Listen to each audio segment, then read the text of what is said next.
Al principio, nadie se dio cuenta.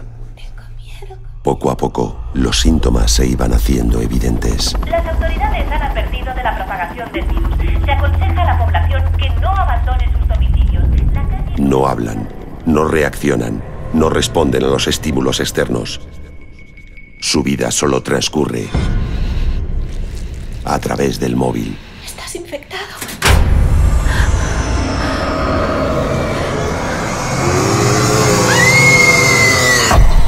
Están por todas partes.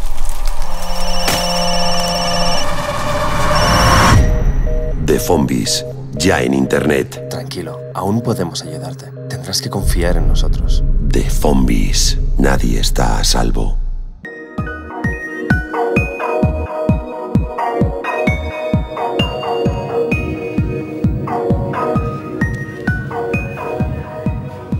Buenas noches, bienvenidos a Más Info, el periodístico de la televisión pública. ¿Cómo andás, Fernando? Ana María, bueno, contento con este estudio renovado. Sí, exactamente. Esperemos que les guste, los invitamos a acompañarnos y bueno, vamos a tener aquí a todos nuestros invitados. Vamos a ver cómo resulta con esta nueva escenografía. Está bueno porque además tenemos la posibilidad de interactuar entre todos. Y Ana María y yo aparecíamos riéndonos. Seguramente ustedes también, porque cada uno está buscando la identificación con este video con el cual arrancábamos el programa de esta noche, ¿verdad? Nuestros hijos muchas veces, o nosotros mismos, aislados, metidos dentro de un aparato tan chico, pero al mismo tiempo tan grande y con tanta posibilidad como lo es un teléfono celular. Por ahí va a andar el programa de esta noche, ¿verdad? Exactamente, el uso de las redes sociales. Hay una adicción a las redes sociales. ¿Cuáles son las fortalezas? ¿Cuáles son las debilidades? Bueno, es parte de lo que vamos a estar conversando esta noche y comenzamos con el siguiente informe y luego vamos con los invitados. El uso masivo de las nuevas tecnologías digitales viene de la mano de cambios de lógica, prácticas y consumo, moldeando nuestra conciencia individual y colectiva y adaptando a nuevos criterios la forma en que entendemos y pensamos el mundo, y generando también un nuevo modo de operar que incide en las relaciones interpersonales y colectivas, en las políticas, la economía, la industria, la seguridad privada y la pública. Ya conocemos las bondades de las redes sociales en cuanto a la utilización positiva de los contactos, la competencia del mercado de bienes y servicios o la democratización de la información, pero se abren también campos de inseguridad. Hay una dimensión que tiene que ver con el uso global de información privada, que estamos subiendo voluntariamente o no a bancos de datos mundiales, sin ninguna garantía de que la misma se preserve.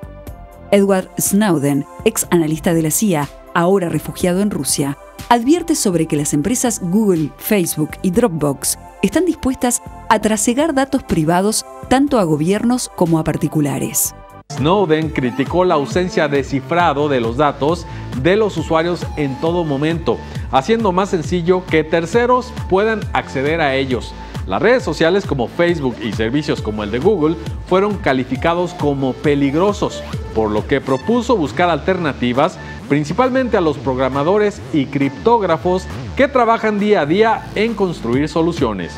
Otra perspectiva a tener en cuenta es la seguridad personal y fundamentalmente la de los niños y adolescentes. Se hace imprescindible alertarles sobre al menos dos principales riesgos. El ciberbullying, un acto agresivo e intencional en el que se injuria y daña la imagen del niño de forma repetitiva y esto termina aislándolo de sus pares. Y el grooming, que es uno de los delitos de mayor impacto sobre niños. Al fin nos vamos a conocer. O sea, en persona, porque igual lo cacho por Facebook hace rato. Es lo que hacen los pederastas que mienten sobre su identidad para tomar contacto con sus víctimas.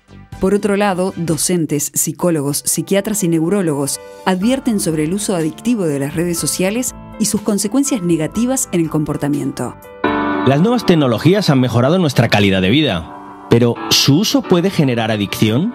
Cualquier actividad habitual percibida como placentera es susceptible de convertirse en una conducta adictiva. El uso anormal vendrá dado por la intensidad, frecuencia o la cantidad de recursos invertidos. ¿Cómo diferenciar un uso normal de un uso patológico? En el uso normal, la actividad resulta placentera sin la pérdida de control. Se convierte en uso patológico cuando la persona pierde el control y continúa con la actividad a pesar de los problemas que le genera en los planos familiar, laboral y social. El uso descontrolado de las redes puede generar irritabilidad, nerviosismo y ansiedad, además de problemas importantes de aislamiento. Elegir la identidad en un mundo virtual tiene un efecto de recompensa como el dinero en el juego. Alteran el estado emocional del jugador y pueden acabar creando la obligación de jugar, la adicción. En el caso de las redes sociales, cuando la persona trata de vivir una vida virtual ideal, le produce el mismo efecto placentero y puede llegar a convertirse en una adicción sin darse cuenta. En realidad, actividades que nos generen un efecto placentero tan normales como utilizar los dispositivos móviles o Internet, al producirse por efecto de la dopamina, si se hacen sin medida, pueden convertirse en adicción y, por tanto, incontrolable y obsesivo. La mayoría de conductas adictivas tienen su origen en la adolescencia, ya que en esa época no están aún ajustados los sistemas de recompensa ni los de memoria emocional. Otro aspecto es el económico. El mercado se ha invadido de plataformas de Internet con las que se agudiza la competencia comercial con los negocios formalmente establecidos. Implica un desafío desde el punto de vista tributario, legal, micro y macroeconómico. Según un estudio de la consultora Radar llamado El perfil del internauta uruguayo, 32% de los usuarios de Internet ha comprado alguna vez por la web, incluyendo sitios de descuentos. Esto representa unas 630.000 personas. A todo esto, el fenómeno crece de forma exponencial año a año.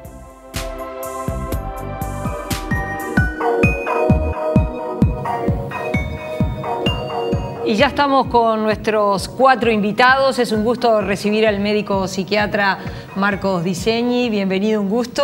Y al doctor, al abogado Andrés Sarabia. Bienvenido, un gusto recibirlo esta noche. Felicitaciones por el nuevo Bueno, muchas gracias. También vamos a recibir esta noche, ustedes ya lo vieron en la cámara alta, a Roberto Balaguer, que es psicólogo, magíster en educación, y a Clarisa Lucharini, licenciada en Comunicación Social, todos trabajando en este tema desde distintos ángulos y con distintos enfoques. Sí, sin lugar a dudas. Incluso a Roberto Balaguer le tenemos que agradecer, Fernando, porque el inicio, el primer video, lo tomamos precisamente de su página. Nos pareció bueno comenzar así el programa y bueno, ustedes lo habrán disfrutado también. Y comenzamos con el doctor, el médico psiquiatra Marco.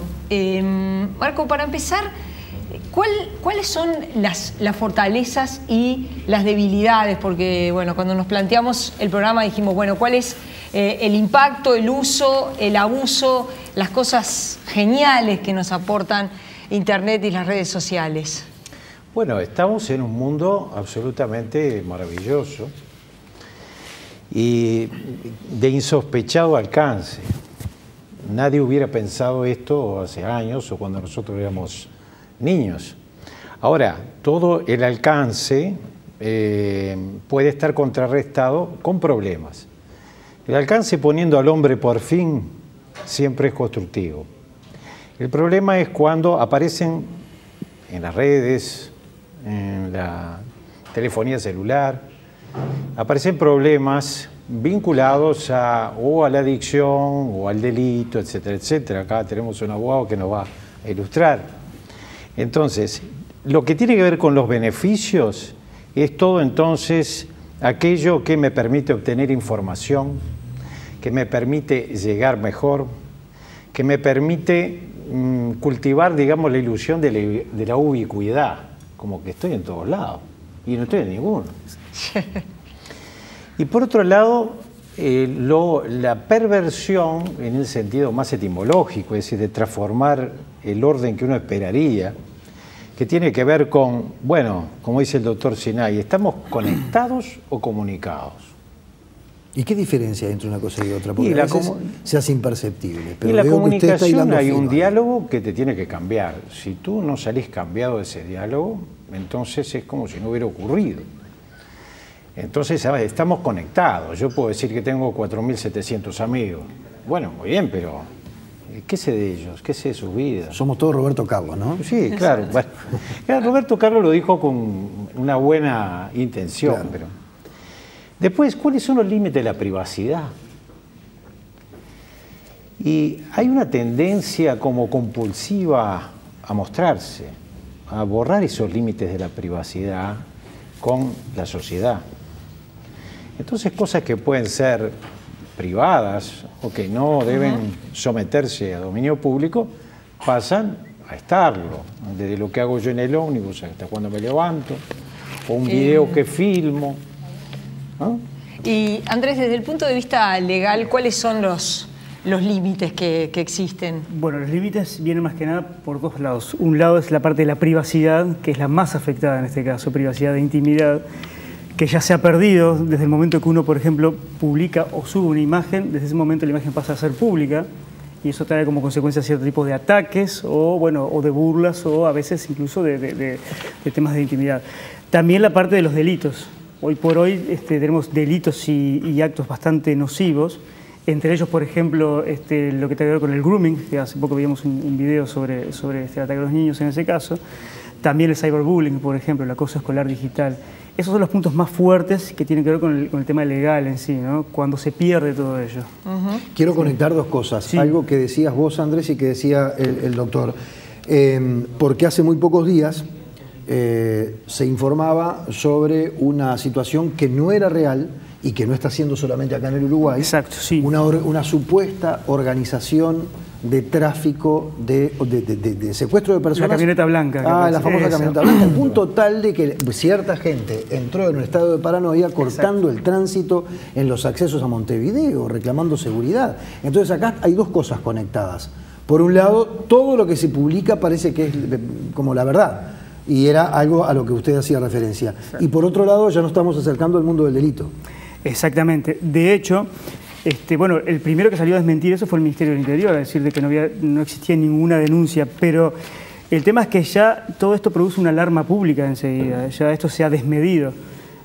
Cuando uno comienza con este tipo de actitudes que en verdad lo que buscan es causar algo, en este caso no sabemos si es algún padre que sufrió por algo de ello o qué es quién está atrás de todo esto, pero lo que sucede es que siempre se produce un efecto que a la larga puede ser nocivo, que es lo que pasa en este caso. Clarisa, desde el punto de vista de la comunicación, ¿cuáles son esas fortalezas que tiene hoy día Internet, las redes sociales, pero también sus debilidades? Bien, bueno, infinitas de ambos lados. Obviamente, desde el punto de vista de las fortalezas, obviamente el acceso a la información, las posibilidades que se abren frente a cualquier persona que pueda tener acceso a Internet de repente desde un celular, que se ha difundido muchísimo en los últimos años, digamos, el poder acceder a un celular con Internet o que se pueda conectar a Internet en redes Wi-Fi gratuitas. Y eso le ha permitido a gente que quizás no tenía acceso a la información o al conocimiento o a la formación, poder instruirse por medio de Internet y poder mejorar obviamente su posición en la vida. También a nivel proyectos, ya sean empresas o proyectos sin fines de lucro, Internet es una muy buena forma, y sobre todo las redes sociales, de poder posicionarse cuando realmente la propuesta está buena, y eso a nivel personal tengo la experiencia de haber construido algo que se desarrolla puramente en Internet y además se difunde puramente en Internet, justamente porque a la gente le gusta y lo comparte. Entonces... Leyendo el material que enviaste, que nos enviaste para ir preparando este programa de hoy, es decir, lo recojo del material que vos me enviaste, pero me quiero ir a Balaguer, porque tiene que ver con la psicología, también con la psiquis. Ahí tenemos la ventaja, tenemos un psicólogo y un psiquiatra, y es de fenómenos como, por ejemplo, algo que vos manejabas que me hacía mucha gracia, ¿no? El FOMO, que es Fear of Missing Out, es decir, el miedo a quedar afuera de algo. Exacto. Y quiero preguntártelo a vos, Balaguer. Porque estamos todo el tiempo conectados por defecto, es decir, estamos todo el tiempo conectados a las redes, a la información, a lo que sucede, a lo que le sucede a gente que nos importa y a gente que no nos importa, en lugares que nos importan y en lugares que tampoco nos importan, conectados a cosas, a situaciones, a accidentes, a catástrofes naturales, a lo que hizo el vecino, a la hamburguesa que está comiendo un primo que no veo nunca. Entonces el tema es que cuando yo me desconecto de eso paso a perderme lo que está pasando Entonces, la sensación es de que sentís que vas a perderte lo que está pasando. Mientras yo no estoy, digamos, está sucediendo todo esto. De hecho, por ejemplo, Twitter hace un tiempo agregó mientras tú no estabas, ¿no? O sea que en realidad el acto es desconectarse, no es conectarse. No es como antes cuando ponías el modem y te conectabas. Ahora el acto es en algún momento desconectarte. Entonces luego te van a decir, bueno, en este momento donde tú no estuviste, como diciendo, bueno, hubo un rato en que vos te desconectaste del mundo, quedaste desinformado, ya no estás en tiempo real, pero para ayudarte te damos esto. Entonces, ¿cómo cambia con lo que era nuestra infancia, nuestra adolescencia, donde nosotros éramos sujetos desconectados por defecto? Es decir, cuando queríamos conectarnos, prendíamos la tele, comprábamos un diario, íbamos a la casa de un amigo, llamábamos por teléfono, ¿no? Pero culturalmente ha cambiado. Entonces sucede eso de que este FOMO, este Fear of Missing Out, es justamente estarse perdiendo algo, es como salirse de la Matrix por un rato, claro, ¿verdad? Claro. Entonces te salís de la Matrix y bueno, y te estás perdiendo cosas. Hay otro comportamiento que seguramente preocupa más que nada a los padres, bueno, a todo el mundo, pero a los padres que tienen... Quiero plantear algo muy de la casa, muy de la doméstica, y es esa cosa de que no está estudiando y está perdiendo el tiempo, está procrastinando, ¿no? Es decir, dejando para adelante cosas que son realmente más importantes para quedarse con esto más que es menos trascendente, aparentemente menos trascendente. Sí, sí. Lo que pasa es que esto está ocurriendo claramente. Lo que pasa es que ahí creo que las lecturas son importantes, porque, digamos, ¿qué es lo más importante para un adolescente? Sus pares. ¿No? Y han sido siempre, en nuestra época también, solo que la tecnología no nos permitía estar en contacto con nuestros pares. Si recordamos, lo primero que hacíamos al volver al liceo era llamar por teléfono y te preguntaban, pero che, si acabás de venir del liceo, ¿precisás hablar media hora? Conversaciones que tampoco tenían demasiado sentido, porque no era que, como yo siempre digo, no era que dialogáramos sobre Goethe o sobre, bueno, el romanticismo o sobre la situación actual en Rusia. No hablábamos de eso, hablábamos de cosas banales y a veces ni siquiera hablábamos. Simplemente lo que necesitábamos era saber que el otro estaba ahí, estar en contacto. Eso hoy la tecnología lo permite, al punto tal de que hoy el mundo de pares se ha superpuesto sobre el mundo de los adultos, porque los adultos en las casas tienen mucho menos poder de limitar y de poner autoridad, porque están los chiquilines siempre conectados con sus propios pares. Entonces, el tema ahora es cómo hacer para poner un límite a eso. Y somos padres que nos cuesta poner límites, ¿no? Entonces, es un circuito donde, y te agrego una cosa más que me está pasando ahora en los talleres trabajando con los chiquilines. Los chiquilines también se quejan que ahora sus padres están permanentemente colgados al WhatsApp.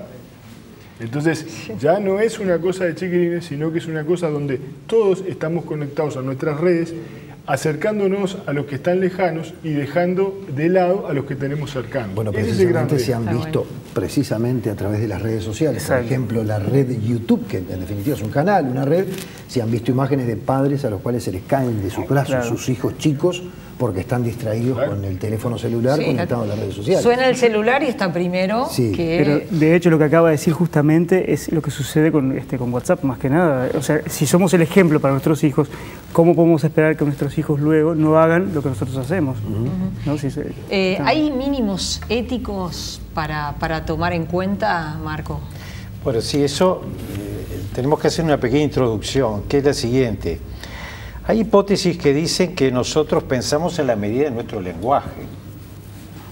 La hipótesis de Sapir-Whorf. Si bien eso es un ida y vuelta y hay una dialéctica, esto es muy interesante, porque entonces quiere decir que nuestro pensamiento se construye sobre vocablos, sobre formas, sobre lenguaje. Entonces no es lo mismo pensar en función de cliquear o whatsappear que de accionar o de comunicarse. Entonces la importancia es qué repercusión tendrá nuestro pensamiento, cómo se desarrollará nuestro pensamiento, si es que está a disposición de esos nuevos vocablos y qué control podríamos tener sobre eso. Incluso después también a nivel social. Yo tengo el teléfono y lo uso, pero lo uso porque lo tengo. Si no lo tendría, a lo mejor no lo usaría, pero al usarlo se genera toda una infraestructura publicitaria y industrial sobre eso, se aumenta mi necesidad, la oferta y mi necesidad de consumo, etc. Entonces, aprovechando que Adela Cortina estuvo acá en Montevideo y ella planteaba en aquel momento los grandes riesgos que justifican una ética de mínimos. Pongámonos de acuerdo en lo básico. Y ella mencionaba algunos riesgos que hacen necesaria esa ética.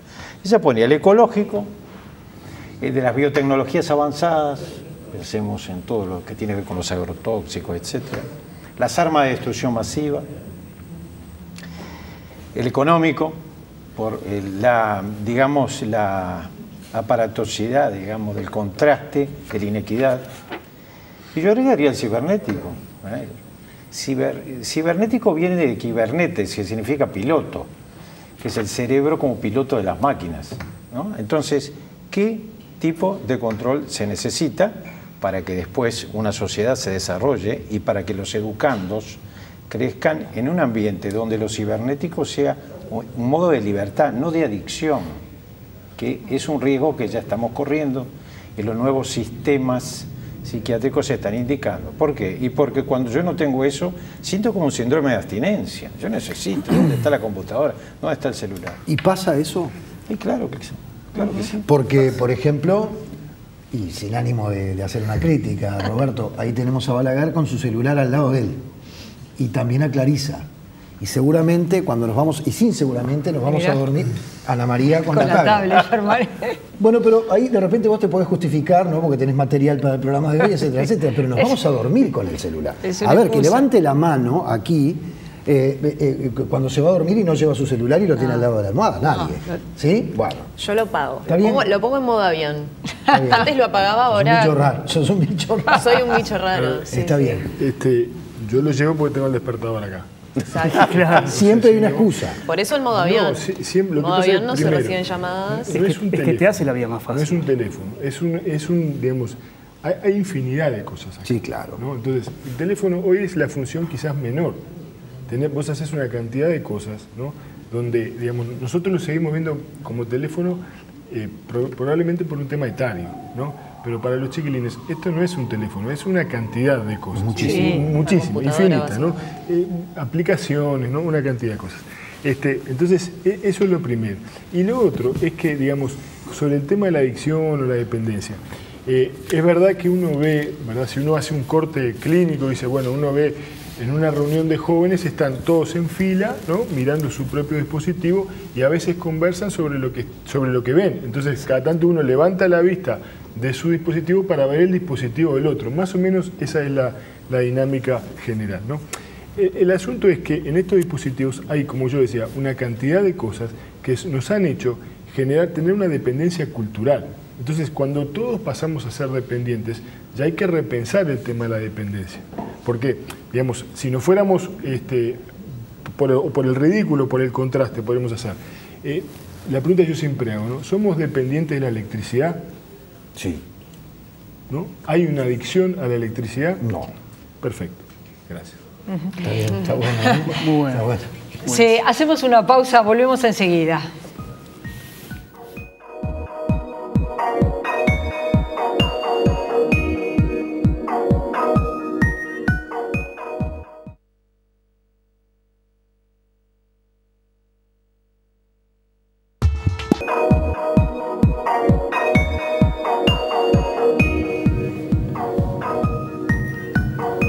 Bueno, seguimos adelante.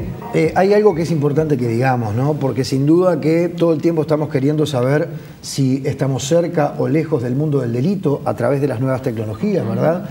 Yo quiero decir, quiero que queden actas, que intentamos que estuviera la gente de delitos informáticos, pero hay un problema. La gente de delitos informáticos, desde el punto de vista orgánico, pertenece a la Dirección de Crimen Organizado e Interpol. Exacto. Y excepto su director, que ejerce la conducción política de ese organismo, no quieren aparecer en televisión. No, prefieren, por el trabajo que hacen, no aparecer en televisión. Y subsidiariamente entonces es que invitamos al doctor Sarabia. De hecho yo los conozco a la gente de delitos informáticos y sí, operan, pero trabajan muy bien, sí. Muy bien. De hecho han solucionado bastantes casos complicados. Andrés, el mundo del delito también está en las redes sociales, también utiliza internet y mucho. Y mucho. O sea, se puede estar cerca o lejos, eso depende, como hablamos siempre, de los padres para empezar y luego, bueno, de cada uno. Pero sí, Ponemos algunos ejemplos. En el caso del cyberbullying, que es, digamos, una diferencia con el bullying en sí, porque es el acoso escolar a través de los medios digitales. Pero ¿qué pasa? Yo en un momento lo que hice fue un desglose de cada acción del bullying. Por ejemplo, cuando una persona, el agresor se ríe o provoca a otra persona o la disminuye, eso sería, por ejemplo, el delito podría ser de injurias, por ejemplo. Hay otros, por ejemplo, si ese chico tiene tendencia luego al suicidio a través de esto, o termina suicidándose, que se da mucho en el tema del acoso escolar digital, bueno, sería el delito de ayuda al suicidio. Y así cada uno de ellos se va dando, el de amenazas también. O sea que toda la parte delictual de cada figura sí se puede perfectamente llevar a lo que es el tema de los delitos informáticos. O sea, a un estrado judicial. Sí, tal cual. ¿Conocés antecedentes, sí, existen, por ejemplo, de difamación e injurias? Sí, es lo que más existe, la parte de difamación e injurias, pero también... Pero, digo, ¿la gente está accionando? Sí, lo que sucede... ¿Está denunciando ese tipo de Sucede algo, delitos? no saben cómo accionar porque no saben cuál es el procedimiento. A veces yo les explico cómo funciona, es parte de mi tarea. Pero, por ejemplo, uno de los puntos importantes es que esta gente de delitos informáticos es la que recepciona todo lo que son las denuncias. O sea, en verdad, cuando uno denuncia un caso de un delito que viene por el lado informático, generalmente en algún juzgado, automáticamente el juzgado le solicita que informen a Interpol, que es la parte también de delitos informáticos. ¿Por qué? Porque los servidores o esto puede estar en otro país, o sea, esto ya involucra mucho más allá. El espacio y el tiempo se Eso es muy complicado. Me gustaría que me dijeras lo siguiente, porque estuvimos haciendo alguna averiguación y nos dicen, justamente la gente de Interpol, de delitos tecnológicos, informáticos, que está en esa estructura, nos dice que, por ejemplo, empresas como Facebook o Google, Facebook fundamentalmente, no colaboran mucho, salvo que la vida esté en riesgo. Exacto. Conocí un caso de difamación e injurias hecho a través de Facebook, entonces la policía dijo, bueno, el tema es que Facebook no va a colaborar con nosotros porque no hay un secuestro de por medio, no está la vida de nadie en riesgo, por lo tanto la colaboración es muy limitada. De todas maneras, ¿qué sabes de todas maneras sí existe, salvo que es un caso también de un ataque muy certero a la privacidad, que también es un derecho fundamental. En ese caso sí se puede, y de hecho hemos ideado algún sistema para también, digamos, en este caso hablaste de Facebook, reclamarla a Facebook, pero también por vía de papel, porque ¿qué pasa? Todas estas grandes empresas como Google, como Facebook, tienen sus oficinas regionales, en este caso en Buenos Aires. O sea que uno también puede accionar a través de la página, hacer la denuncia también a Interpol, pero también enviar la carta, para que no haya excusas de que no la recibieron, también a Buenos Aires. Pero la carta conteniendo ¿qué? Pidiendo... Lo que se solicita es la baja en un tiempo determinado. Si eso no sucede, ahí automáticamente pasa a la vía judicial. La vía penal. Desde el punto de vista de la educación, también las redes sociales e Internet ha transformado la educación en muchos aspectos, sin duda para bien. La transformación es objetiva. Sí, yo creo que, bueno, más a lo que me dedico yo, ¿no?, que es publicidad online, nos pasa justamente que desde lo institucional, desde las carreras como están constituidas, realmente recién ahora se están ayornando, o sea, son otros los tiempos que tienen esas instituciones, por lo cual eso nos obliga mucho a autocapacitarnos nosotros, o sea, estar siempre buscando las novedades, poniéndonos al tanto y, bueno, obviamente capacitar a la gente que trabaja con nosotros. Y eso demuestra que no solo en publicidad online, sino en muchos otras profesiones y otros rubros, se puede realmente generar un ingreso, generar una actividad, desde, por ejemplo, tener tu negocio en Facebook y, bueno, y mostrar tus productos y que te puedan consultar. Es solamente un poco de, bueno, curiosidad y meterse y probar. Obviamente hay escalas y escalas, después estamos también las agencias digitales para ayudar a las grandes marcas en sus posicionamientos. Clarisa, ¿cuál es la recomendación que haces para un fenómeno que creo que seguramente manejas muy bien porque tiene que ver con el mundo de la publicidad? En realidad toca todo, ¿no? Por un lado tenemos, por ejemplo, los spam, que tienen como objetivo formar bancos de datos que se comercializan, y después viene la invasión publicitaria a través del correo electrónico. Estuve leyendo algo de tu material donde haces algún señalamiento sobre ese bombardeo publicitario que no lo querés recibir realmente. Sí, no solo a través del mail, a través de redes, En general, digo, los estímulos publicitarios se han multiplicado exponencialmente en los últimos años.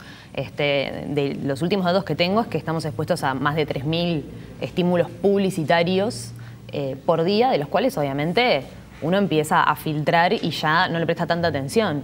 Por eso también desde la publicidad la estrategia que se está implementando es, bueno, no antes se pasó de la lógica tradicional, de un mensaje corto, conciso, que te lo muestra un montón de veces, eso se pasó a Internet y realmente ahí no funciona. Porque en Internet el usuario elige lo que quiere ver. Entonces, si no quiere ver lo que vos le estás mostrando, se va a ir a otro lado. Y eso hizo cambiar la lógica en la cual nosotros ahora tenemos que generar contenidos que atraigan a los usuarios y que sean los usuarios los que nos busquen a nosotros. Y es obviamente lo que tratamos de hacer con nuestras marcas, de generar propuestas de valor desde lo que se llama branded content, o sea, marketing de contenidos, que puede ser generación de videos o de aplicaciones, cosas que a la gente realmente le interesa usar porque le genere un plus en su Ahora, vida. no hay como un doble, perdóname Ana María, muy corto, porque queremos que hablen todos y todos tienen muchas cosas para decir. ¿No hay como un doble discurso, por ejemplo, de empresas como Google, que tienen su servicio de correo electrónico Gmail, que está muy universalizado y que te ofrece una herramienta para evitar o para seleccionar los spam? ¿No hay, por otro lado, una promoción de esos comportamientos de divulgación agresiva y masiva de publicidad que no decías? ¿No sí, hay en realidad una cosa muy ambigua? El posicionamiento que tienen Google y Facebook y demás plataformas que trabajan en función de los intereses de los usuarios, de lo que el usuario está buscando, de lo que el usuario quiere ver, es justamente que la publicidad está orientada a gente que le puede interesar realmente ese producto. Por eso no es un bombardeo indiscriminado, sino que bueno, yo segmento y yo esto se lo quiero mostrar a mujeres de 25 a 35 años que estén comprometidas porque estoy vendiendo vestidos de boda. Entonces, supuestamente el discurso de ellos es que para el usuario tiene más valor porque realmente puede ser algo que les pueda interesar y en la mayoría de los casos realmente es así. Roberto, en la educación, el plan Ceibal, por ejemplo, ¿qué impacto observás que ha tenido? Plan Ceibal que comienza en el año 2007, ya lleva 7 años. Es quebrar o anular la primera brecha digital, que es la brecha de acceso, ¿no?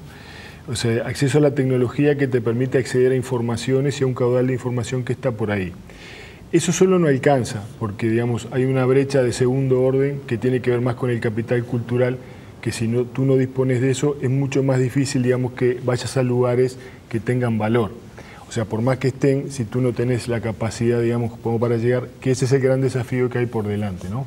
Entonces, la fuente de información, las comunidades de intereses, o sea, un chico que nazca en Tranqueras que pueda aprender programación o hacer un MOOC, un curso masivo, un Penline de una universidad de gran prestigio como puede ser Stanford o Harvard, ¿no? Esas son cosas geniales que solamente pueden hacerse a través de la tecnología.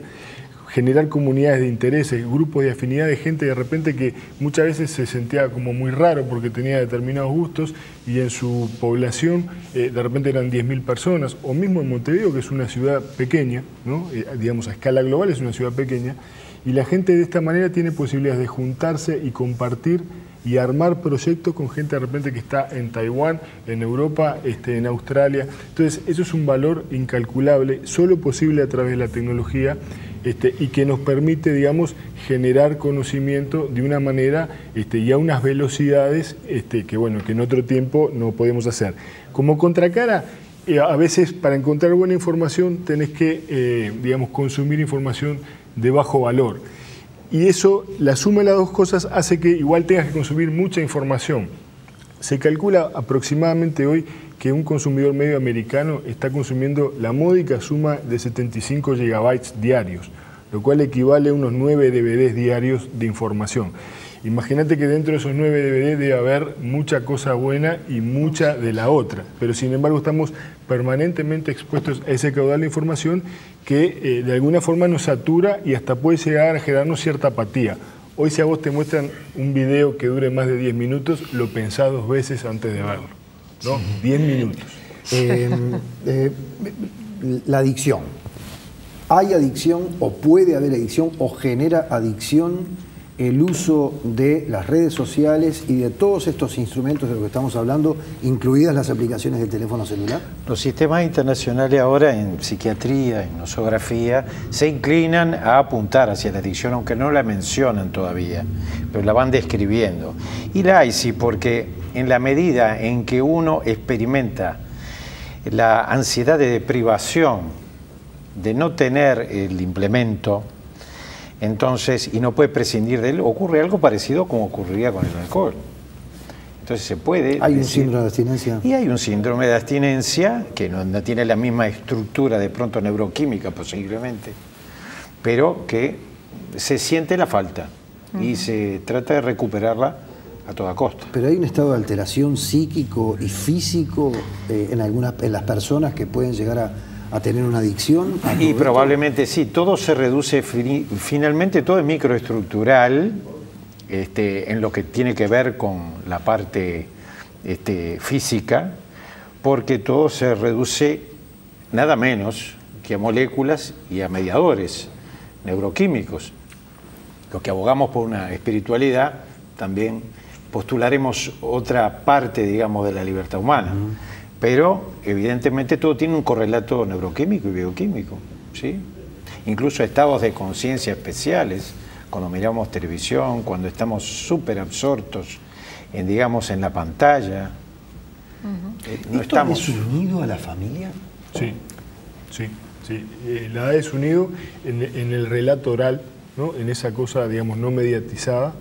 La ha unido también, porque digamos, de repente vos tenés la posibilidad de armar un grupo de WhatsApp familia donde se comparten cosas súper interesantes, pero cuando estamos cerca perdemos, sobre todo lo que más se ha perdido es esa capacidad de hacer el relato de lo acontecido en el día. Es ¿Cómo decir, te fue? ¿Qué pasó? ¿Cómo te fue? ¿Qué hiciste? Y no que me muestres el video de lo que hiciste, ¿no? Ni que me muestres todos los WhatsApp que mandaste, ¿no? Mostrando lo que habías hecho o tus tweets. Y hay otra cosa que me hagas el relato. Roberto, porque esto también creo que la experiencia sirve, los que tenemos hijos chicos o adolescentes, podemos testimoniar de que muchas veces tenemos que incluso hasta ponernos rígidos, ¿no? El celular a la mesa, ¿no? Sí. La mesa es un momento que uno quiere preservar. Por lo menos un momento. Es un momento clave. Desde muchísimas investigaciones, la cena familiar, ¿verdad? Es un momento justamente de repliegue, de vuelta del afuera, ¿verdad? De repliegue hacia el adentro, de poder relatar, de poder encontrar en el otro alguien que te escuche, alguien que te oriente, que esa es la función, entre otras cosas, la función paterna. Y esa instancia está alterada. Esa instancia está alterada porque pero cada por uno, todos. Por todos. Pero acá los no solo por los jóvenes. Pero los responsables somos los padres. Y que hay, digamos, como tip, digamos, uno debería generar instancias de desconexión, ¿no? Es decir, momentos claves como la cena donde digamos, bueno, vamos a dejar todos los dispositivos de lado. Por más que tengan cosas fantásticas, ya sabemos eso, pero dejémoslo de lado porque esto también es fantástico. Y como yo siempre le digo a los padres, ¿no? La principal app es usted. Está claro. ¿Y en la consulta es un planteo que se repite? Sí, tema? Se repite, pero como decía hoy al comienzo, hoy yo lo estoy escuchando en talleres de los chiquilines, que te dicen, mi vieja se pasa todo el día con el WhatsApp con las amigas. Fuerte, ¿eh? Y los padres con los amigos, fuerte, sin duda. ¿eh? Sí, porque yo no sé qué hacer con mis hijos que no están siempre conectados. Y bueno, pero los padres se han adolescentizado. Entonces, también esto es una forma de volver en ese túnel de tiempo, ¿no? A reencontrarse con sus amigos y sentirse jóvenes. Bueno, vos los ves de atrás, padre-hijo, madre-hija, y son iguales. Claro, porque si vos decís en la mesa, bueno, todo apagado y te suena a vos el celular, marchaste, se va pegado. Perdés la autoridad, no tenés autoridad. Sí, 30 segundos. Sí, Marco. una cosa muy cortita, que se reproducen a través de las redes, o se puede hablar de presupuestos éticos que se plantean como modelos. Por ejemplo, el hacer la tuya, por ejemplo, el no te compliques, por ejemplo, el no pasa nada. Se ve en los diálogos, sí. Se ve en las invitaciones. Lo viejo ya fue. Entonces, es interesante porque es un modo de difundir modelos que son muy importantes, incluso, sobre todo para los educandos, para los que están aprendiendo a sacarle el jugo a ese implemento sin perder la libertad, sino usándolo para ganarla. Gracias a los cuatro por haber venido. Ha sido un gustazo recibirlos. Igualmente. Gracias. Gracias. Hacemos una pausa y enseguida venimos con el historiador Gerardo Caetano.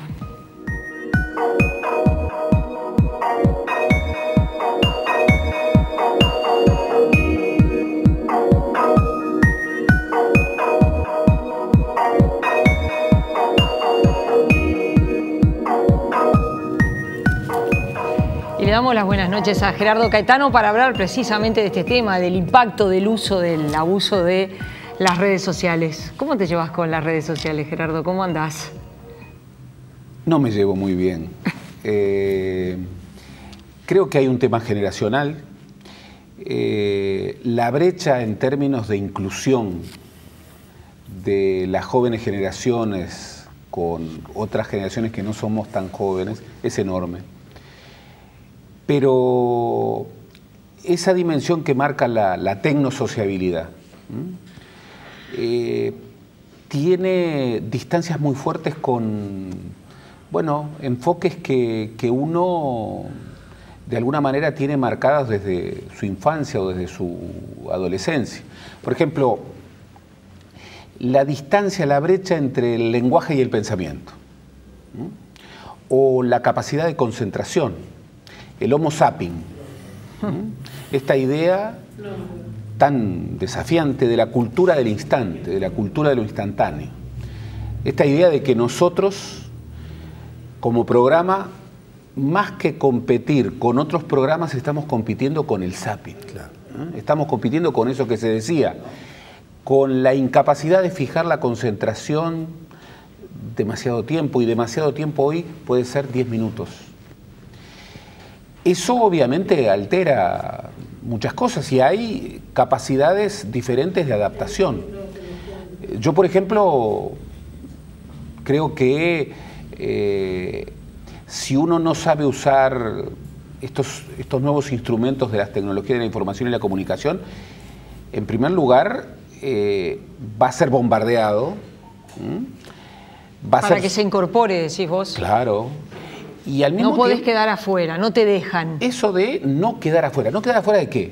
No quedar afuera. No quedar afuera. Esa idea de comunicar al instante, online, el tweet. El tweet es, ¿cuánta reflexividad hay en un tweet? Bueno, puede haber mucho. Siempre y cuando, el problema no es el instrumento, el problema es cómo usamos el instrumento. Y yo lo que veo, y esto es un gran desafío para una sociedad como la uruguaya, que a través del Plan Ceibal ha incorporado un nivel de inclusión digital enorme, el tema no es solo la inclusión digital, sino es qué hacer con la inclusión digital. Se señalaba bien, una cosa es el acceso a la información, otra cosa es la capacidad de alguna manera, trabajar, elaborar, distribuir, crear a partir de la información. Gerardo, estás diciendo muchísimo y yo te quiero preguntar una cosa, y te confieso que lo hago con una opinión implícita, porque muchas veces hablamos de si la educación es mala o la educación es buena, nos asustan los niveles de repetición, por ejemplo, y uno a veces se pregunta, bueno, ¿será mala o será buena? Discutámoslo, está bueno que la sociedad lo discuta. Pero si es mala, o si los métodos son malos, o si el contenido es poco atractivo para los chiquilines, capaz que lo fue siempre. Y sin embargo, en la vida tenemos los que se sientan y estudian y los que no lo hacen. Antiguamente, capaz que los que no lo hacían era porque querían estar en el campito jugando a la pelota o lo que sea. Hoy en día uno, y esto es muy subjetivo, quiero decirlo, uno ve una sociedad en la que todos, absolutamente todos, pero principalmente los más vulnerables, es decir, los que están en la edad de la adolescencia o en la edad del estudio, están con la atención en otra cosa. ¿En qué cosa? En el celular, en tener el más nuevo, en tener el más sofisticado, en estar metido en las redes, en ese concepto que manejábamos hoy de procrastinar, ¿no? Es decir, bueno, después lo hago porque ahora me distraje con esto y estoy metido en esto. Entonces, ¿hasta qué punto todo esto que formó parte del programa de hoy no está afectando eso que tanto discute la sociedad y nuestro sistema político y en lo que vos estás tan metido, que es la educación? Y no cabe duda que mucho. Castells, que bueno, sobre esto ha estudiado, ha trabajado, de alguna manera fue un gran anticipador. En muchos de sus libros, como La Era de la Información o Galaxia Internet, siempre destaca que quien debe mandar no es el Internet, no es la red.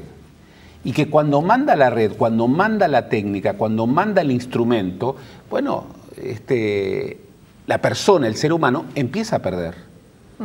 Ahora, y eso tiene una centralidad enorme. La educación. si nosotros creemos que la mera inclusión digital de alguna manera es un atajo para saltearse, bueno, las grandes tareas de la elaboración, de la concentración, de la reelaboración, de la apropiación crítica de las tradiciones, bueno, obviamente vamos a terminar como suelen terminar los atajos, en callejones sin salida.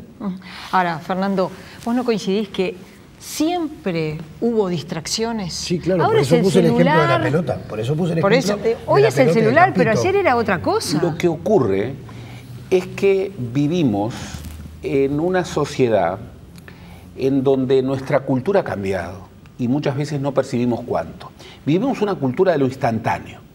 Todos lo queremos ya y no tenemos tiempo que perder.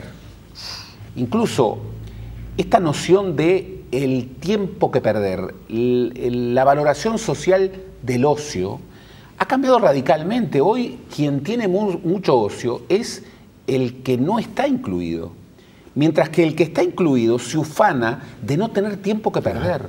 Y muchas veces está en callejones sin salida, está de alguna manera perdiendo el tiempo, pero no tiene tiempo para perder.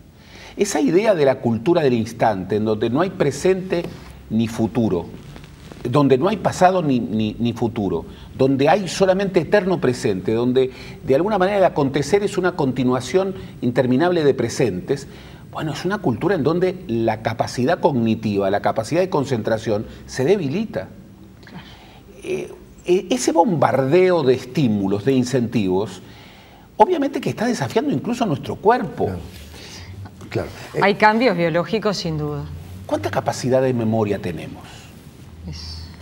¿Por qué hoy nos olvidamos de tanto? Es, entre otras cosas, porque hoy debemos recordar demasiadas cosas, infinitamente más cosas de las que recordaban nuestros padres. Empecemos simplemente por recordar los passwords, las siglas, recordar esas cosas que...